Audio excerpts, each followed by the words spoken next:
Guys and welcome back to Legal Edge after college. मैं हूं राज and आज के वीडियो में हम एक बहुत इंपॉर्टेंट चीज के बारे में डिस्कस करने वाले हैं, that is your UGC net law के सिलेबस के बारे में। अब देखो, अगर इंडिया में आपको एकेडमिक्स परस्यू करनी है, आपको असिस्टेंट प्रोफेसर बनना है, आपको पीएचडी करनी है, तो this is the one exam that you surely need to give, right? Because UGC NET जो है आपके लिए गेट्स ओपन करता है पीएचडी में एडमिशन के, असिस्टेंट प्रोफेसर के एलिजिबिलिटी के लिए एंड जेआरएफ की क्वालिफिकेशन के लिए, राइट? तो अगर आप कोई भी ऐसे व्यक्ति हो जो इनमें से कोई भी गोल सेटअप करके रखा है, तो UGC net examination should be the goal for you, right? तो यूजीसी नेट की एग्जामिनेशन के लिए अगर आप प्रिपेयर कर रहे हो या करना चाहते हो, तो जो फर्स्ट स्टेप होता है ना आपके लिए, वो होता है आपका पैटर्न समझना एंड सिलेबस समझना। तो आज के इस वीडियो में हम यही करने वाले हैं, ओके? तो before we dive directly into the syllabus, there is something that I want to tell you, okay? वो ये है कि हमें पहले पैटर्न समझना पड़ेगा, ठीक है? पैटर्न क्या है आपके इस पर्टिकुलर एग्जामिनेशन का, कि आपकी यूजीसी नेट एग्जामिनेशन के अंदर ना दो पेपर होते हैं, एक पेपर 1 और एक पेपर 2। पेपर 1 जो होता है वो एक जनरल पेपर होता है, ठीक है, जहां पर आपको नॉन लॉ बेस्ड क्वेश्चंस पूछे जाते हैं। यहाँ आपको 50 क्वेश्चन देखने मिलते हैं। 50 क्वेश्चन जो है टोटल कैरी करते हैं 100 मार्क्स, ओके? वहीं आपका पेपर 2 होता है जो स्पेसिफिकली लॉ बेस्ड होता है, ओके? यहाँ से आपको 100 क्वेश्चंस पूछे जाते हैं जिनकी टोटल मार्किंग कितनी होती है 200, राइट? सो हर क्वेश्चन कैरी करता है 2 मार्क्स, ओके? तो अगर आप ये पेपर 1 और पेपर 2 को कंबाइन करोगे तो टोटल आपके 150 क्वेश्चंस पूछे जाते हैं for 300 mark, okay? Out of them paper 2 सिर्फ लॉ के सब्जेक्ट्स जो है कवर करता है, वही पेपर 1 जो है वो बहुत सारे वेराइटी ऑफ सब्जेक्ट्स इंक्लूड करता है, ठीक है? टेक्निकल सब्जेक्ट्स हो जाते हैं, जैसे आपका आईसीटी हो गया, मैथमेटिकल एप्टीट्यूड हो गया, डेटा इंटरप्रिटेशन हो गया, ठीक है? उसके बाद फिर आपके जो है पढ़ाई से रिलेटेड सब्जेक्ट भी हो जाते हैं, सब्सटैंसिव सब्जेक्ट्स हो जाते हैं। फॉर एग्जांपल आपका हो गया टीचिंग एप्टीट्यूड या रिसर्च एप्टीट्यूड, राइट? तो यहाँ पर जो आप देखेंगे स्कोप बहुत ज्यादा है, वैरायटी बहुत ज्यादा है अंडर पेपर 1, ठीक है? तो इन टोटल अगर आप देखोगे तो पेपर 1 के अंदर 10 सब्जेक्ट्स इंक्लूड होते हैं, पेपर 2 के अंदर अलग 10 सब्जेक्ट्स इंक्लूड होते हैं, ठीक है? तो इन टोटल 20 मेजर हेडिंग्स और 20 मेजर सब्जेक्ट्स होते हैं आपके, ठीक है? तो सबसे पहले हम पेपर 1 के 10 सब्जेक्ट्स डिस्कस करना चालू करते हैं कि उन वो सब्जेक्ट्स कौन कौन से हैं और उन सब्जेक्ट्स के अंदर आपको कौन कौन सा टॉपिक आता है, ठीक है? तो सबसे पहले आपका आता है टीचिंग एप्टीट्यूड। टीचिंग एप्टीट्यूड क्यों आपका सब्जेक्ट होता है यहाँ पे? बिकॉज अगर आपको एकेडमिशियन बनना है, ठीक है, आपको फर्दर असिस्टेंट प्रोफेसर बनना है, पीएचडी परस्यू करनी है, तो टीचिंग समझना आपके लिए इंपॉर्टेंट हो जाता है, ठीक है? तो टीचिंग एप्टीट्यूड आपके सिलेबस में है, ठीक है? टीचिंग एप्टीट्यूड का कॉन्सेप्ट, ठीक है, टीचिंग के क्या ऑब्जेक्टिव्स हैं, टीचिंग के क्या लेवल्स हैं, लर्नर के क्या कैरेक्टरिस्टिक होते हैं, टीचिंग को कौन कौन से फैक्टर अफेक्ट करते हैं, टीचिंग के मेथड्स कौन सी रहती है, ठीक है, ये इवैल्यूएशन सिस्टम क्या होता है, ये सारी चीज जो है आपके सिलेबस में कंटेन्ड है, ठीक है? Moving forward you have research aptitude, because आप एकेडमिशियन बनेंगे तो रिसर्च करेंगे। रिसर्च क्या होता है, मीनिंग क्या होती है, उसके टाइप्स क्या होते हैं, कौन कौन सी मेथड्स होती हैं, रिसर्च में इन्वॉल्व होने वाले कौन कौन से स्टेप्स होते हैं, आप रिसर्च में इंफॉर्मेशन कम्युनिकेशन टेक्नोलॉजी को कैसे यूज कर सकते हो, रिसर्च के टाइम पे एथिक्स क्या होते हैं, ये सारी चीजें आपके सिलेबस में इंक्लूडेड हैं, okay? Then moving forward you have comprehension. अब कॉम्प्रिहेंशन क्या होता है? सिंपल सी चीज है जो बचपन से करते आ रहे हैं, ठीक है? सीन या आंसर पैसेज, एक पैसेज दे देंगे, 5 क्वेश्चन पूछ लेंगे, वही आपका कॉम्प्रिहेंशन होता है यहाँ पे, ठीक है? फिर नेक्स्ट होता है आपका कम्युनिकेशन, ठीक है? ये चौथा सब्जेक्ट है आपका कम्युनिकेशन। कम्युनिकेशन क्या होता है? जो हम अभी कर रहे हैं, ठीक है? यहाँ पर एक जो सेंडर है वो कोई मैसेज आप तक पहुंचा रहे हैं, ठीक है? तो ये क्या होता है, ये प्रोसेस जो होती है कम्युनिकेशन की होती है, पर चीजें इतनी सिंपल नहीं होती हैं। कम्युनिकेशन के अलग अलग टाइप्स होते हैं, अलग अलग लोगों ने अलग अलग तरीके से डिफाइन किया है। कम्युनिकेशन के मॉडल्स होते हैं, ठीक है? इफेक्टिव कम्युनिकेशन आप कैसे कर सकते हो as a teacher, effective communication के लिए क्या चीजें नेसेसरी हैं, इफेक्टिव कम्युनिकेशन में आप कौन कौन से बैरियर्स लग सकते हैं, ओके? ये सारी चीजें जो है आपके सिलेबस में है, ओके? कम्युनिकेशन अगर मैं बात करूँ तो मास मीडिया कम्युनिकेशन कैसे होता है, ये भी आपके सिलेबस में इंक्लूडेड है, ठीक है? फिर हम लोग आते हैं मैथमेटिकल रीजनिंग में। मैथमेटिकल रीजनिंग ना कुछ ऐसी चीज हो जाती है जिससे लॉ के ज्यादातर बच्चे डरते हैं, ठीक है? क्योंकि मैथ्स का साथ 10th 12th के अराउंड से छूट चुका रहता है, 6-7 साल हो चुके हैं, हमने कभी मैथ्स उठा के भी नहीं देखी है, ठीक है? So this can be a little bit scary subject for you, but you cannot skip it out, right? The important thing about UGC NET that you need to remember is that कि अगर आपको assistant professor बनना है या आपको JRF crack करना है ना, you cannot leave out paper 1 at all, ठीक है? Paper 1 is going to be the key जो आपको सिक्योर करेगा, आपके जो भी सक्सेस मिलने वाली है आपको यूजीसी नेट के अंदर, वो आपको पेपर 1 के थ्रू ही मिलेगी, right? Because paper 2 is something जहां हम हमेशा से फेमिलियर रहते ही हैं। 5 साल लॉ पढ़ा, 1 या 2 साल के जो एलएलएम किया हमने, तो कहीं ना कहीं हम देखते हैं कि पेपर 2 के सब्जेक्ट से हम फेमिलियर हैं। जो डिफरेंस क्रिएट करता है ना, आपका पेपर 1 के सब्जेक्ट्स क्रिएट करते हैं, ठीक है। तो you can not skip them at all. भले इट फील्स लाइक कि टफ पड़ेगा, आपको मैथ्स नहीं समझ आएगी, डेटा इंटरप्रिटेशन नहीं समझ आएगा, ठीक है, but still you can not skip it, you have to be through it, okay. तो मैथमेटिकल रीजनिंग के अंदर भी जो है आपकी सारी चीजें आ जाएंगी। रीजनिंग क्या होता है, number series, letter series, codes and relationships पूछे जाते हैं आपके, fraction, time and distance, ratio and proportion, percentage, profit and loss, interest and discounting, averages, इन सब से रिलेटेड भी क्वेश्चन पूछे जाते हैं। अब यहाँ पर ये ऑफिशियल सिलेबस है जो मैं आपको निकाल के दिखा रहा हूँ, यहाँ पर एक पॉइंट दे दिया गया है एक्सेट्रा, ठीक है। तो जो एनटीए है उसने खुद से ही जो है प्रॉपरली सिलेबस डिफाइन नहीं किया है, यहाँ पर एक्सेट्रा लिख दिया है, so it is up to you कि देख लो, ऐसी चीजें जाके पढ़ लेना। तो ऐसी चीजों के बारे में कैसे पता चलता है, ऐसी चीजों के बारे में पता चलता है हमें पीवाईटीज के थ्रू, प्रीवियस ईयर पेपर्स के थ्रू, ठीक है। तो अगर आपको एक्सेल करना है यूजीसी नेट में, तो आपको प्रीवियस ईयर पेपर भी एनालाइज करने पड़ेंगे, okay. Then moving forward to the next subject जो कि है आपकी लॉजिकल रीजनिंग, ठीक है। तो जो लॉजिकल रीजनिंग के पीछे जो भी थ्योरीज है, ठीक है, कि आर्गुमेंट्स क्या होते हैं, लॉजिकल रीजनिंग क्या होती है, अलग अलग टाइप के आर्गुमेंट्स क्या होते हैं, डिडक्टिव एंड इंडक्टिव रीजनिंग क्या होती है, एनालॉजीज क्या होते हैं, वेन डायग्राम क्या होते हैं, ये आपके सिलेबस में है। Apart from that logical reasoning का ना एक सबसेट है जो बहुत ज्यादा इंपॉर्टेंट है। यूजुअली अगर आप पीवाईपीस को देखोगे ना, तो हर साल 2 क्वेश्चन आते हैं इनसे, ठीक है। वो होता है आपका इंडियन लॉजिक, ठीक है। तो इंडियन लॉजिक क्या है कि इंडिया के जो अलग अलग स्कूल्स हैं, ठीक है, वो कैसे डिफाइन करते हैं कि सोर्स ऑफ नॉलेज कहाँ है, नॉलेज हमें कैसे मिलती है। अलौकिक नॉलेज होती है, लौकिक नॉलेज होती है आपकी, ठीक है। इसके साथ ही साथ जो आपके वेरियस स्कूल्स हैं, जैसे वैशेषिका हो गया, मीमांसा हो गया, ठीक है, जैनिज्म स्कूल हो गया, बुद्धिज्म स्कूल हो गया, ठीक है। तो हर किसी ने अलग अलग तरीके से डिफाइन किया सोर्सेज ऑफ नॉलेज को, ठीक है। तो ये आपके सिलेबस के अंदर इंक्लूडेड है, ठीक है। लॉजिकल रीजनिंग के अंदर आपका एक कॉन्सेप्ट होता है फैलेसीज का, ठीक है। तो लॉजिकल रीजनिंग के अंदर फैलेसीज इंक्लूडेड है। फैलेसीज को हिंदी में हम क्या कहते हैं, हेतभाष कहते हैं, ठीक है, हेत्वभाष कहते हैं। तो ये भी आपके सिलेबस में इंक्लूडेड है, ओके। तो Indian logic is something that you can not skip at all, ठीक है, this is something important for you, okay. Then फिर आता है हमारा डेटा इंटरप्रिटेशन, ठीक है। डेटा इंटरप्रिटेशन बेसिकली क्या होता है, आपको एक सर्टेन सॉर्ट ऑफ डेटा दे दिया जाएगा, ओके। डेटा क्या होता है, कोई चार्ट हो जाएगा, कोई बार ग्राफ हो जाएगा, कोई पार चार्ट हो जाएगा, कोई टेबल हो जाएगा, ठीक है। फिर उस टेबल और उस डेटा से रिलेटेड आपसे क्वेश्चन पूछे जाते हैं, ठीक है। तो वही आपका होता है डेटा इंटरप्रिटेशन, ओके। फिर इसके बाद आते हैं हम आईसीटी में। आईसीटी क्या होती है, इंफॉर्मेशन एंड कम्युनिकेशन टेक्नोलॉजी, यानी कि ऐसे टेक्नोलॉजी जो आपके कम्युनिकेशन को इनेबल करती है, ठीक है।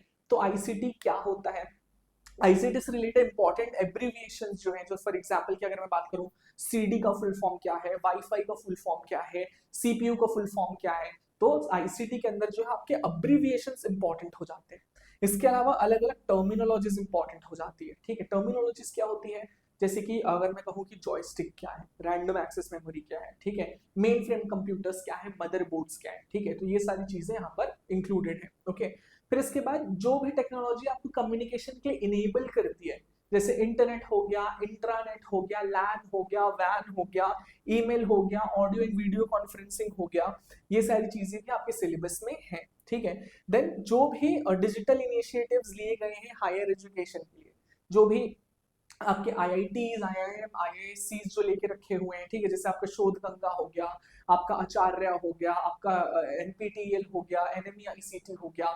तो ऐसे सरकार के जो भी वेरियस डिजिटल इनिशिएटिव्स हैं आईसीटी को एजुकेशन में इंक्लूड करने के लिए, वो आपके लिए बहुत इंपॉर्टेंट हो जाती है, ठीक है। फिर इसके बाद आईसीटी का आप यूज गवर्नेंस में कैसे करते हो, ये भी आपके सिलेबस में इंक्लूडेड है, ठीक है। Then moving forward you have people development and environment, कि ये तीनों जो टर्म्स है एक दूसरे से कैसे रिलेटेड, ठीक है। तो इसके अंदर जो मेजर चीज आती है आपको क्या आता है कि ह्यूमंस एंड एनवायरनमेंट इंटरेक्ट कैसे करते हैं, सस्टेनेबल डेवलपमेंट गोल्स क्या होता है, क्या क्या इन्वायरमेंटल इश्यूज हम फेस करते हैं। तो बेसिकली अलग अलग टाइप के पॉल्यूशन हो गया, पॉल्यूटेंट्स जो होते हैं वो ह्यूमंस को हार्म कैसे करते हैं, ठीक है। फिर इसके अलावा एनवायरनमेंट को प्रोटेक्ट करने के लिए हमारे पास क्या लॉज हैं, तो इसके अंदर आपका क्या आ जाता है, एनवायरमेंटल प्रोटेक्शन एक्ट आ जाएगा, इंटरनेशनल कन्वेंशंस एंड ट्रीटीज आ जाएगी, लाइक रियो डिक्लेरेशन हो गया, मॉन्ट्रियल प्रोटोकॉल हो गया। तो ये सारी चीजें भी जो है वो इंक्लूडेड है। यूएनएफसीसीसी हो गया, पेरिस एग्रीमेंट हो गया, क्योटो प्रोटोकॉल हो गया, ओके, इंटरनेशनल सोलर अलायंसेस हो गया, रियो समिट हो गया, कन्वेंशन ऑन बायोडाइवर्सिटी हो गया। तो ये that is all included under this, ठीक है। Then moving you have higher education system, okay. Higher education system exactly क्या होता है यहाँ पे कि आप जो है स्कूल क्रॉस कर चुके हो, ठीक है। अब हायर एजुकेशन सिस्टम क्या हो जाता है कि आपने बैचलर्स किया, मास्टर्स किया, पीएचडी के लिए जा रहे हो, एलएलडी कर रहे हो, ठीक है। तो हायर एजुकेशन सिस्टम होता है। तो अगर आप एकेडमिक्स में जा रहे हो तो आपको समझना भी पड़ेगा कि ये होता क्या है, ठीक है। तो इंडिया में, एंशियंट इंडिया में जो था हायर एजुकेशन सिस्टम कैसे होता था, इंडिपेंडेंस के बाद पोस्ट इंडिपेंडेंस के टाइम पे जो है हमारा हायर एजुकेशन सिस्टम कैसे चलता था, ओके। फिर इसके बाद कौन कौन से इंडिया के अंदर ओरिएंटल, कन्वेंशनल या नॉन कन्वेंशनल लर्निंग प्रोग्राम्स चल रहे हैं, skill based, technical based and professional based education क्या होती है, और value education and environmental education क्या होती है, हायर एजुकेशन से रिलेटेड क्या क्या पॉलिसीज हैं गवर्नेंस की, एडमिनिस्ट्रेशन की, ठीक है। तो ये सारी चीजें आपके सिलेबस के अंदर इंक्लूडेड है, ठीक है।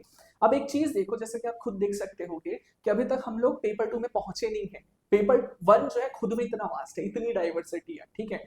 कुछ चीज जो बहुत ज्यादा प्लेन और बेसिक सी है, जैसे कम्युनिकेशन आपके पास है, कुछ जो बहुत ज्यादा टेक्निकल है, ठीक है, जैसे कि आईसीटी, वो भी आपके सिलेबस में है, मैथ भी आपके सिलेबस में है, इंग्लिश की तरफ से कॉम्प्रिहेंशन जो है वो भी आपके सिलेबस में है। तो यूजीसी नेट के लिए ना पढ़ाई बहुत ज्यादा डिफिकल्ट हो जाती है, ओके। एंड कुछ चीजें जैसे कि यहाँ पर मैंने आपको दिखाया था कि एक्सेट्रा लिख दिया गया है, ठीक है। अपने मन से सोच लीजिए कि उसके अंदर जो है क्या क्या चीजें आने वाली हैं, ओके। जैसे कि यहाँ पर एक्सेट्रा लिख दिया था, तो ये कैसे पता चलता है कि एक्सेट्रा के अंदर क्या क्या आएगा, वो हमें पता चलता है पीवाईपीस के थ्रू। तो यूजीसी नेट अगर आपको क्रैक करना है ना, इंपॉर्टेंट हो जाता है कि आप पूरे एनालाइज करें अपने प्रीवियस ईयर पेपर्स को, समझें कि पैटर्न क्या है, एंड साथ ही साथ आपको इतना बड़ा कोर्स भी कवर करना पड़ता है, ठीक है। क्योंकि जैसे अभी पेपर 2 की बात करूंगा ना, तो मैंने क्या मेंशन किया है कि एक सब्जेक्ट, आपके 10 सब्जेक्ट्स एग्जिस्ट करते हैं, बट उन 10 सब्जेक्ट्स के अंदर खुद 4-4, 5-5 एग्जिस्ट करते हैं। तो आपका सिलेबस बहुत वास्ट हो जाता है, पढ़ना कैसे समझ नहीं आता। तो for that I am going to recommend you something very good, ठीक है। We at Top Rankers we have came up with a course for UGC NET, ठीक है, जो आप एक्सेस कर सकते हैं हमारे वेबसाइट पे जाके, दैट इज toprankers.com, ओके। आपको क्या करना है, आप जाओगे इस वेबसाइट पे, देन आप जाओगे ऑनलाइन कोर्सेज में, ऑनलाइन कोर्सेज के अंदर आप लॉ पीजी में जाओगे, लॉ पीजी के अंदर अगर आप देखोगे तो यहाँ पर आपको यूजीसी नेट लॉ का जो है कोर्स मिलेगा, राइट। अब इस कोर्स के अंदर आपको क्या क्या मिलेगा वो आपको यहाँ पर से क्लिक करके पता चलेगा, ठीक है। अब इसको क्लिक करके अगर आप यहाँ पर देखोगे तो आप यहाँ पर पाओगे कि आपको क्या क्या चीज मिलती है, ठीक है। यहाँ पर आपको क्या क्या मिलेगा, आपको लाइव क्लासेस मिलेंगी, आपको रिकॉर्डेड सेशंस मिलेंगे, आपको पीवाईपी मिलेगा, प्रीवियस ईयर पेपर मिलेंगे, आपको 30 से ज्यादा मॉक्स मिलने वाले खुद की तैयारी चेक करने के लिए।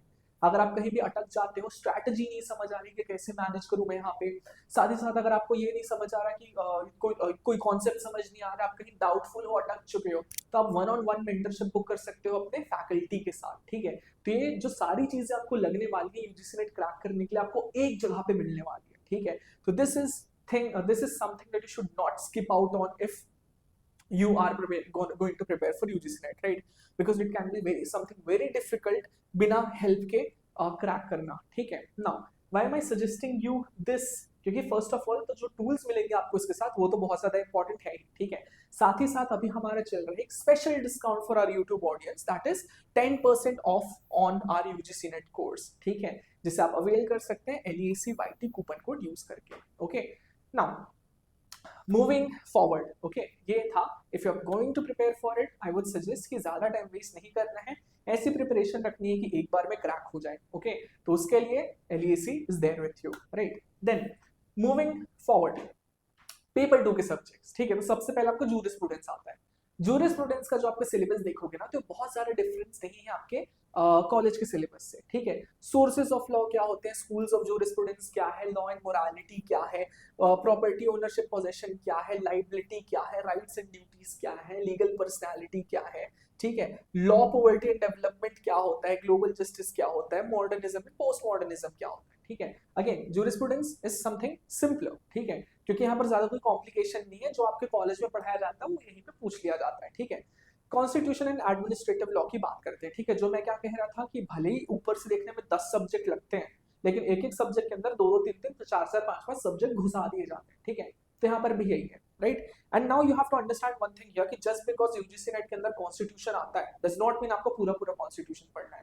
आपको सिर्फ वही पढ़ना है जो कि यहाँ पर लिखा हुआ है। क्या क्या लिखा हुआ है, ठीक है। कॉन्स्टिट्यूशन में आप preamble, fundamental rights, fundamental duties, DPSPs करेंगे, यूनियन एंड स्टेट एग्जीक्यूटिव करेंगे, यूनियन एंड स्टेट लेजिस्लेचर करेंगे, और जुडिशरी करेंगे, इमरजेंसी प्रोविजन करेंगे, temporary, transitional and special provisions in respect of some certain states करेंगे, इलेक्शन कमीशन ऑफ इंडिया के बारे में पढ़ेंगे, ठीक है।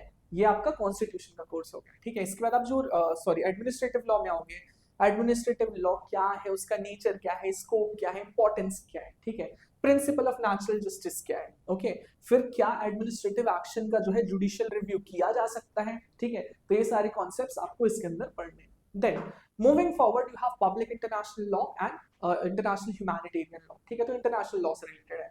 What is international humanitarian law? The law relating to wars and everything else, ठीक है, तो ये चीज है। इसमें जो आप देखोगे तो ज्यादा वेटेज है वो पब्लिक इंटरनेशनल लॉ का, ठीक है। पब्लिक इंटरनेशनल लॉ होता क्या है, डेफिनेशन, नेचर, बेसिस, उसके सोर्सेस, ठीक है, स्टेट्स एंड गवर्नमेंट्स को रिकॉग्नाइज करने की क्या प्रोसीजर होती है अंडर इंटरनेशनल लॉ, ठीक है, फिर nationality, immigrants, refugees and internally displaced person जो रहते हैं उनसे रिलेटेड प्रोविजन के बारे में, ठीक है, एक्स्ट्राडिशन क्या होता है, कि असाइलम क्या होता है, कब ये दिया जाता है, यूनाइटेड नेशन क्या है, क्या काम करता है, उसके अलग अलग ऑर्गन्स कौन से हैं, अगर कोई इंटरनेशनल डिस्प्यूट होती है तो उसका सेटलमेंट कैसे करना है, वर्ल्ड ट्रेड ऑर्गेनाइजेशन क्या होता है, ये सारी चीजें जो है वो आपके पब्लिक इंटरनेशनल लॉ के अंदर इंक्लूडेड है। फिर वहीं आईएचएल के अंदर आपका क्या इंक्लूडेड होता है, आईएचएल के अंदर जो भी आपके कन्वेंशंस होंगे, जो भी प्रोटोकॉल्स होंगे वो आपको पढ़ने पड़ेंगे, ठीक है, एंड साथ ही साथ आईएचएल के इम्प्लीमेंटेशन में क्या दिक्कतें जाती हैं, क्या चैलेंजेस होते हैं, ठीक है, वो भी जो है आपके लिए इंपॉर्टेंट है गो थ्रू करना, ओके। जैसे आज के टाइम पे देखोगे कि आप जो देख रहे हो कि यूएस और इजराइल का वॉर चल रहा है अगेंस्ट ईरान, ठीक है, एंड वहां पर वी नो कि ईदर ऑफ द साइड्स और both of the sides are committing genocides and things that are supposed to be bad, but कोई उसे एनफोर्स नहीं करा सकता, राइट। तो यही जो प्रॉब्लम आती है आईएचएल के अंदर, जो चैलेंजेस आते हैं वो आपके सिलेबस में है, आपको कवर करने हैं, okay. Then moving ahead you have law of crimes, ठीक है, तो अब लॉ ऑफ क्राइम्स में अगर आप देखोगे ना तो यहाँ पर आपके सब्सटैंशियल प्रोविजंस जो है ना वो ज्यादा पूछे गए हैं सिलेबस के अंदर, प्रोसीजरल एज सच कोई बहुत ज्यादा नहीं है, ठीक है। तो जो बेसिक्स है आपके क्रिमिनल लॉ का, ठीक है, कि क्रिमिनल लाइबिलिटीज के जनरल प्रिंसिपल क्या होते हैं, ठीक है, एक्टस रियस क्या होता है, मेंस रिया क्या होता है, इंडिविजुअल एंड ग्रुप लाइबिलिटी क्या होती है, कंस्ट्रक्टिव लाइबिलिटी क्या होती है, क्राइम के स्टेजेस क्या होते हैं, जनरल एक्सेप्शंस क्या है आपके बीएनएस के अंदर, ठीक है। फिर आपको ऑफेंसेस स्टडी करने हैं against human body, against state and terrorism, against property, against women and child, against public tranquillity, okay. Then provisions relating to drug trafficking and counterfeiting भी आपको कवर करना है। फिर पनिशमेंट से रिलेटेड क्या थ्योरीज हैं, पनिशमेंट के अलग अलग काइंड्स क्या हैं, कंपनसेशन कैसे मिलता है विक्टिम को, ये भी आपके सिलेबस में इंक्लूडेड है, ओके। देन फिर हम आते हैं law of torts and consumer protection में, ओके। अगेन यहाँ पर आप देखोगे कि यहाँ पर आपको दो सब्जेक्ट एक के अंदर कंबाइंड दिख रहे हैं, और आप अंदर देखोगे तो और सब्जेक्ट्स दिख जाएंगे आपको, ठीक है। तो टॉर्ट्स तो बेसिक्स हैं, ठीक है, definition and nature of torts, general principle of tortious liabilities, torts के अंदर क्या डिफेंसेस मिलते हैं, फिर कुछ स्पेसिफिक टॉर्ट्स के बारे में पढ़ना जैसे negligence, nuisance, trespass and defamation, torts के अंदर रिमोटनेस ऑफ डैमेज का concept, strict and absolute liability का कॉन्सेप्ट, स्टेट की टॉर्शियस लाइबिलिटी का कॉन्सेप्ट, ये सारी चीजें आपको कवर करनी है। देन इसके बाद टॉर्ट्स के बाद आपके कुछ एक्ट्स भी हैं, ठीक है, तो तीन मेजर एक्ट्स हैं आपके, consumer protection act, motor vehicle act, competition act. अब ये एक्ट आपको पूरे पूरे नहीं पढ़ने हैं, ठीक है, कैसे कितना पढ़ना है। कंज्यूमर प्रोटेक्शन एक्ट के अंदर आपको क्या कवर करना है, definition, consumer right and redressal mechanism, ठीक है। मोटर व्हीकल के अंदर आपको क्या कवर करना है, no fault liability, third party insurance and claim tribunal. Competition के अंदर क्या कवर करना है, prohibition of certain agreements, abuse of dominant position and regulation of combination, ठीक है, ये चीज आपको कवर करनी है। Then moving forward you have commercial law. अब कमर्शियल लॉ भी ऐसा लॉ है ना यहाँ पे कि वो मल्टीपल चीजें अपने अंदर समाये हुए हैं। इसके अंदर आपका कॉन्ट्रैक्ट लॉ आएगा, सेल्स ऑफ गुड्स एक्ट आएगा, ठीक है, फिर इसके बाद आपका यहाँ पर आएगा आपको यहाँ देखने मिलेगा नेगोशिएबल इंस्ट्रूमेंट, और आपको देखने मिलेगा यहाँ पर कंपनीज एक्ट, ठीक है। तो यहाँ पर कमर्शियल लॉ के अंदर जो आप कॉन्ट्रैक्ट के बारे में सबसे पहले पढ़ोगे, हाईएस्ट वेटेज उसी का है, ठीक है, कि कॉन्ट्रैक्ट एंड ई कॉन्ट्रैक्ट के एसेंशियल एलिमेंट्स क्या है, ब्रीच ऑफ कॉन्ट्रैक्ट क्या होता है, फ्रस्ट्रेशन ऑफ कॉन्ट्रैक्ट क्या होता है, कैसे डिफरेंट है एक दूसरे से, वॉइड एंड वॉइडेबल एग्रीमेंट्स क्या होते हैं, ठीक है, कॉन्ट्रैक्ट एंड कॉजी कॉन्ट्रैक्ट का स्टैंडर्ड फॉर्म क्या है, ठीक है। फिर आप सर्टेन स्पेसिफिक कॉन्ट्रैक्ट्स के बारे में पढ़ोगे जैसे बेलमेंट हो गया, प्लेज हो गया, इंडेमनिटी हो गया, गारंटी हो गया, एजेंसी हो गया। इसके बाद आपका सेल्स ऑफ गुड्स एक्ट भी इंक्लूडेड है, पार्टनरशिप एक्ट भी इंक्लूडेड है, ठीक है, मतलब पार्टनरशिप एक्ट भी इंक्लूडेड है, एलएलपी एक्ट भी इंक्लूडेड है, फिर नेगोशिएबल इंस्ट्रूमेंट एक्ट भी इंक्लूडेड है। अब इन एक्ट्स को जो है पूरा पूरा नहीं पढ़ना होता है आपको सिर्फ बेसिक्स कवर करने होते हैं इन एक्ट्स के, ठीक है। देन आपका कंपनी लॉ है, कंपनी लॉ में भी पूरा पूरा नहीं पढ़ना है, कंपनी का इनकॉर्पोरेशन कैसे होता है, प्रोस्पेक्टस क्या होता है, शेयर एंड डिबेंचर क्या होते हैं, डायरेक्टर की क्वालिफिकेशंस क्या होती है, कौन डायरेक्टर बन सकता है, मीटिंग्स कैसे होती हैं, कॉर्पोरेट सोशल रिस्पॉन्सिबिलिटी क्या होती है, ये सारी चीज आपकी इंक्लूडेड है, ओके। देख सकते हो एक ही सब्जेक्ट के अंदर एक ही सब हेडिंग के अंदर 1 हो गया, 2 हो गया, 3 हो गया, 4 हो गया, 5 हो गया, 6 हो गया, 6 सब्जेक्ट्स कवर है एक ही सब्जेक्ट के अंदर पे, ठीक है। तो हल्के में नहीं लेना ये सोच के कि सिर्फ 10 लॉ के सब्जेक्ट आ रहे हैं, वो 10 लॉ के सब्जेक्ट जब खुलते हैं ना तो 20-25 पहुंच जाते हैं, ओके। तो पढ़ाई अभी से स्टार्ट रखनी है, ठीक है। देन फैमिली लॉ पे आते हैं हम। फैमिली लॉ जो है आपका मुस्लिम लॉ से भी डील करता है, हिंदू लॉ से भी डील करता है, ठीक है। तो मुस्लिम लॉ और हिंदू लॉ के अंदर भी अलग अलग, ठीक है, क्या सोर्सेज हैं, कौन कौन से अलग अलग स्कूल्स हैं, दोनों रिलीजन के अंदर जो मैरिज कैसे होती है, डिसोल्यूशन ऑफ मैरिज कैसे होता है, क्या क्या रेमेडीज मिल सकती हैं पार्टीज को, ठीक है, कैसे आज के टाइम पे इंस्टीट्यूशन ऑफ मैरिज चेंज हो रहा है, ठीक है। लिव इन रिलेशनशिप की अगर बात चल रही है तो वो इसके अंदर आ जाता है, ठीक है। फिर इसके बाद जो फॉरेन डिक्रीज होती हैं डिवोर्स को लेके या मैरिज को लेके, वो कहाँ किस हद तक इंडिया में जो है एक्सेप्ट की जाती हैं, ठीक है। फिर जो maintenance, dower, stridhan, adoption, guardianship, acknowledgement, succession, inheritance, will, gift, वक्फ, यूनिफॉर्म सिविल कोड, इनसे रिलेटेड जो भी प्रोविजन है वो भी आपके सिलेबस में कंटेन्ड है, ठीक है। Then you have environment and human rights, ठीक है। अगेन एक सब्जेक्ट के अंदर 2 सब्जेक्ट रैप अप करके रख दिए गए हैं। तो इन्वायरमेंट के अंदर क्या आता है, इन्वायरमेंटल पोल्यूशन क्या होता है, इन्वायरमेंट क्या होता है, ठीक है। जो फिर इंटरनेशनल इन्वायरमेंट लॉ है, जो भी यूएन कॉन्फ्रेंसेस है, जो भी आपके मेजर कॉन्फ्रेंसेस हैं, प्रोटोकॉल्स हैं, वो आपको स्टडी करने पड़ेंगे, ठीक है। जो भी कॉन्स्टिट्यूशनल एंड लीगल फ्रेमवर्क है इन्वायरमेंट लॉ से रिलेटेड, वो आपको स्टडी करना है। नेशनल ग्रीन ट्रिब्यूनल क्या होता है, क्या काम है, ये आपके इन्वायरमेंटल लॉ के अंदर कंटेंट है। फिर ह्यूमन राइट्स के अंदर आप देखेंगे तो ह्यूमन राइट्स का कॉन्सेप्ट क्या है, वो डेवलप कैसे हुआ, इंटरनेशनल बिल ऑफ राइट्स क्या है, फिर अब ग्रुप राइट्स क्या होते हैं, यानी कि ऐसे राइट्स आप सर्टेन ग्रुप्स को देते हो, जैसे कि women, children, person with disabilities, elderly person, minorities and weaker sections, ठीक है। फिर ह्यूमन राइट्स का एनफोर्समेंट इंडिया में कैसे होता है, एनएचआरसी आपके पास स्टेट ह्यूमन राइट्स कमीशन है, तो उन सब के कॉन्सेप्ट के बारे में भी आपको कवर करना है यहाँ पे, ठीक है। फिर हम लोग आते हैं आईपीआर एंड आईटी लॉ पे, ठीक है, intellectual property right in IT law, ठीक है। तो इंटेलेक्चुअल प्रॉपर्टी राइट की अभी अगर मैं बात करूँ यहाँ पे, तो पूरा पूरा कवर नहीं करना, बिकॉज आपके पास डिजाइन एक्ट भी है, सेमीकंडक्टर्स एक्ट भी है, तो जो सिलेबस में प्रोवाइडेड है आपको उतना करना है, ठीक है। इंटेलेक्चुअल प्रॉपर्टी क्या होती है, उसका कॉन्सेप्ट एंड मीनिंग, ठीक है। इंटरनेशनल कन्वेंशन जो इंटेलेक्चुअल प्रॉपर्टी से रिलेटेड है, जैसे आपका बर्न कन्वेंशन हो गया, मैड्रिड कन्वेंशन हो गया, ठीक है।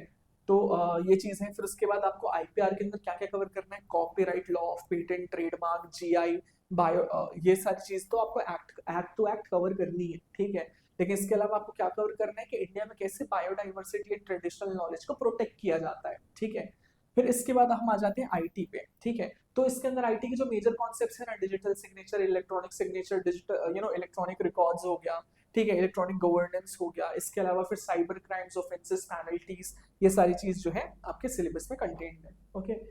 Then moving forward you have the last subject that is comparative public law and system of governance, ठीक है।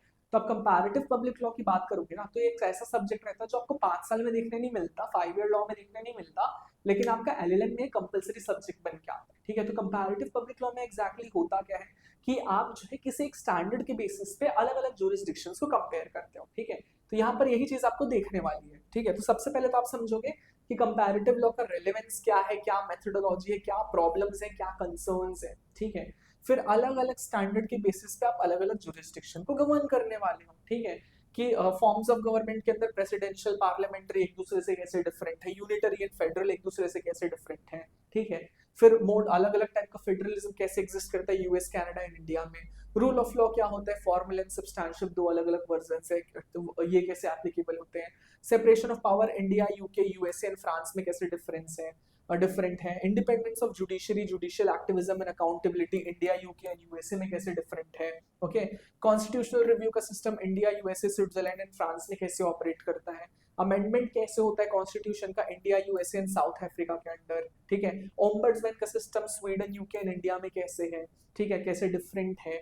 Open government and right to information का system US, UK and India में, ठीक है। तो ये सारी चीजें आपको कंपेयर करनी है। एक चीज ध्यान रखना है, यहाँ पे ज्यादा दिमाग लगाने की जरूरत नहीं है, ठीक है। कैसे नहीं है कि अगर मान लो यहाँ पर लिखा है कि ओम्बड्समैन का system US, Sweden, UK and India में कैसे होता है, तो आप सिर्फ इन तीनों की पढ़ाई करके जाओगे। यहाँ पर एक्स्ट्रा में आप यूएस, फ्रांस की पढ़ाई करके मत जाना, ठीक है। जितनी चीज यहाँ पर लिखी हुई है वैसे ही आपको कवर करनी है, okay. So that is going to be all for this video. I hope this is going to be something very meaningful for you, ठीक है। जो पूरा सिलेबस है हम ब्रेक डाउन करके रखे हैं अब यहाँ पे, ठीक है। समझाया है कि कैसे कैसे चीजें आपको डील करनी है, ठीक है। एंड फॉर श्योर आपको पेपर वन को स्किप नहीं करना है, no matter how tough it may seem for you, ठीक है। चलो, so enough for this video. If you want to connect with people who are like-minded and want to achieve the same thing as you can follow us on our Telegram channel or on Instagram channel as well as on our YouTube channel. अगर आप interested हैं हमारे किसी भी course में, you can call us at 6363286363 पर, या आप हमें मेल कर सकते हैं support@toprankers.com, right. So if you like the content, please do like, share and subscribe. And if you have any queries and if you want कि हम in future ऐसे ही किसी वीडियो पे ऐसे ही किसी टॉपिक पे वीडियो बनाएं, तो do let us know in the comments. Thank you so much.